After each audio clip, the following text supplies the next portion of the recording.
حبايب هالة، السلام عليكم. النهاردة بقى يا حبيبة قلبي مش هتاكلوا الفراخ غير بالطريقة اللي انا عملتها دي. حاجة كده جميلة وبتدوب في البق كده، وكلها كمان في صينية واحدة، ومش هيطلبوا منك غير الصينية دي بعد كده. خليكي معايا خطوة بخطوة وهتشوفي معايا اجمل صينية فراخ ممكن تأكليها وتقدميها وهيطلبوها منك على طول. يلا بينا بقى على المقادير. هنجيب يا حبيبة قلبي بصلاية كده متقطعة قطع صغيرة او شرايح لو انتوا بتحبوا البصل يكون باين في الوصفة. هنجيب فصين توم كده مفرومين. طبعا الطماطم دي صلصة او طماطم مضروبة، بس لو عندك طماطم فريش اديها كده تسبيكة خفيفة على النار. ومعانا بسلة ومعانا بطاطس ومعانا فراخ متقطعة حسب رغبتك يا حبيبة قلبي، 8 أو 4 أو 6. واغسليها كويس أوي وتأكدي إن هي نضيفة ومفيهاش أي زفارة. وكمان الكبد والقوانص دي هنعمل بيها حاجة دلوقتي هتشوفيها معانا. يلا بقى على النار. هنجيب الصينية بتاعتنا الجميلة دي ونحط فيها مكعب زبدة كده يا حبيبة قلبي، ونسيحه كده يا حبيبة قلبي على النار، ونفضل كده نشوح فيه كده زي ما انتوا شايفين لحد ما يسيح. ما تنسيش تصلي على الرسول وتعملي لي لايك لحبيبتك هالة، وتشتركي معايا في القناة وتقولي لي رأيك يا حبيبة قلبي. لو ما تجربي الوصفة وتدوقيها يا ريت تقولي لي رأيك. هننزل بقى بالبصل كده اللي احنا قطعناه شرايح او قطع صغيرة حسب رغبتك، عادي يعني تقطيع عشوائي كده لانه اصلا مش هيبان. هنفضل كده يا حبيبة قلبي نشوح فيه لحد ما نحس ان هو بدأ يدبل معانا. هنحط كمان حوالي معلقة او 2 زيت، ما تكتريش لان كمان الفراخ لسه هتنزل الحاجات بتاعتها، وهتكون عشان ما تكونش فيها مادة دهنية كتير. هنفضل وهنحط بقى يا حبيبة قلبي الكبدة والقوانص اللي احنا قطعناها دي. دول بتوع الفرخة، ما جبتش اي كبد وقوانص من بره، هم دول بتوع الفرخة. قطعتهم قطع صغيرة وغسلتهم بالملح بالليمون حلو عشان ما يكونش فيهم اي زفارة. وهننزل بيهم بعد البصلة ما تتشوح وتدبل كده، هننزل بيهم هيدوا معاكي طعم كده للبسلة حاجة فوق الوصف. طبعا احنا متأكدين ان الفراخ بتاعتنا مغسولة ونضيفة وزي الفل.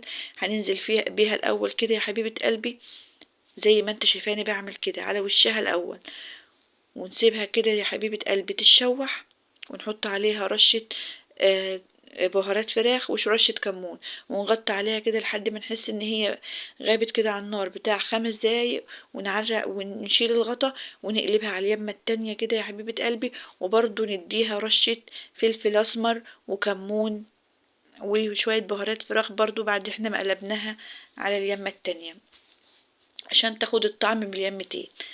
الخطوة دي بتسهل عليك خطوات كتير. زي ما انت شايفاني كده انا بحط البهارات وهنغطي عليها برضو شوية عشان البطاطس اليومين دول يا حبيبتي جديدة وما بتاخدش سوا. لو انت البطاطس قديمة عادي ممكن تحطيها مع الفراخ من اول ما تبتدي، بس عشان البطاطس بتاعتنا جديدة اليومين دول ما بتاخدش اي سوا، فاحنا سيبنا الفراخ تغلي غلوتين كده وبعدين حطيناها. وبرضو البسلة اللي انا كانت عندي دي كانت برضو بسلة لسه جايباها يعني جديدة، برضو بتستوى بسرعة. حطيتها على طول كده يا حبيبة قلبي وزي ما انت شايفاني كده.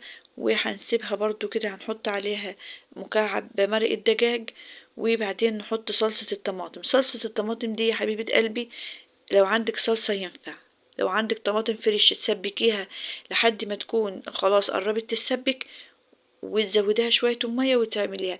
لو انت مفرزاها في الفريزر تسيبيها تفك وتحطيها، يعني في كل حاجة عندك تنفع. انا ما بحطش على الفراخ مية نهائيا، دول كانوا شوية مية صغيرين حبيت بس كده انزلهم بقية الطماطم ما يجيش حتى ربع كوباية. بحط مكعب مرق الدجاج ونغطي بقى عليها الطب ريحتها كده ونعمل الرز بتاعنا. عايزة تعملي رز بالشعرية هيكون جميل، عايزة تعملي رز ابيض هيكون جميل، عايزة تعملي رز كده في الفرن زي ما انا بعمل هيكون اجمل واجمل. هنجيب كده يا حبيبة قلبي مكعب زبدة وشوية زيت صغيرين. انا هعمل كيلو رز. كيلو الرز بتحطي له كل ربع لبن من نص كيلو الا ربع لبن، بس المناسب تحطلي كل الا ربع. انا غسلت الرز بتاعي وصفيته زي ما انت شايفاني كده، ومعايا اللبن، وهنزل كده بالرز يا حبيبة قلبي. طبعا كل ده الفراخ على النار، احنا بناخده الوقت، انا بعلمك يعني إيه، او احنا بنقوله كده ايه، بننجزه الوقت. طبعا الرز كده يا حبيبة قلبي هنحطه في الفرن، ونروح نبص على الفراخ كده. شايفين بسم الله ما شاء الله بدأت في الطياب بتاعها، ودي ميتها اللي نزلت منها. انا ما حطيتش ميه، خليكي مركزه ان انا ما حطيتش ميه. انت بس كده هدي عليها على نار متوسطه، وهتلاقيها يا حبيبه قلبي نزلت ميتها كده، وبقت حاجه بسم الله ما شاء الله. هنغطي عليها برضو، لقيتها لسه محتاجه شويه سوا، وكان الرز خلاص طاب. الرز خلاص طاب، رحت بصيت عليها، شايفة العظمة باينة من الدبوس ازاي كده، يبقى الفراخ طابت، معروفة كده. اول ما تشوفي اللحمة بينت العظمة كده بالذات في الوراك، اعرفي ان الفراخ طابت. وطالما وكمان البطاطس طابت، يبقى الفراخ كده بسم الله ما شاء الله استوت وتمام. في المرحلة دي انت عايزة تاكلها كده، ده براحتك.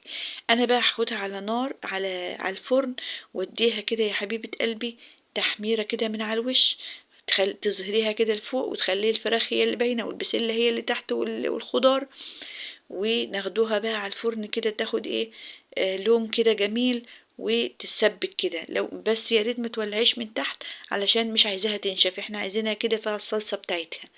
كانت يا حبيبة قلبي كده خلاص استوت وتمام، والرز كمان استوى معانا. يا ريت تقولي رأيك وتصلي على النبي وتذكري الله كتير، وطول ما انت واقفة في المطبخ تسمي الله وتذكري الله دايما كده، وتصلي على الرسول. شايفة يا حبيبة قلبي الفراخ عاملة ازاي؟ حاجة كده تفتح النفس، صدقيني انت هتعتمد الطريقة دي بعد كده. هنطلع بقى وندوق ونقول رأينا، وانت كل حاجة شايفاها بعينيكي كده. ويا رب يحسن ما بين ايديكم، وما تنسونيش في اللايك والاشتراك، وتقولوا لي رأيكم.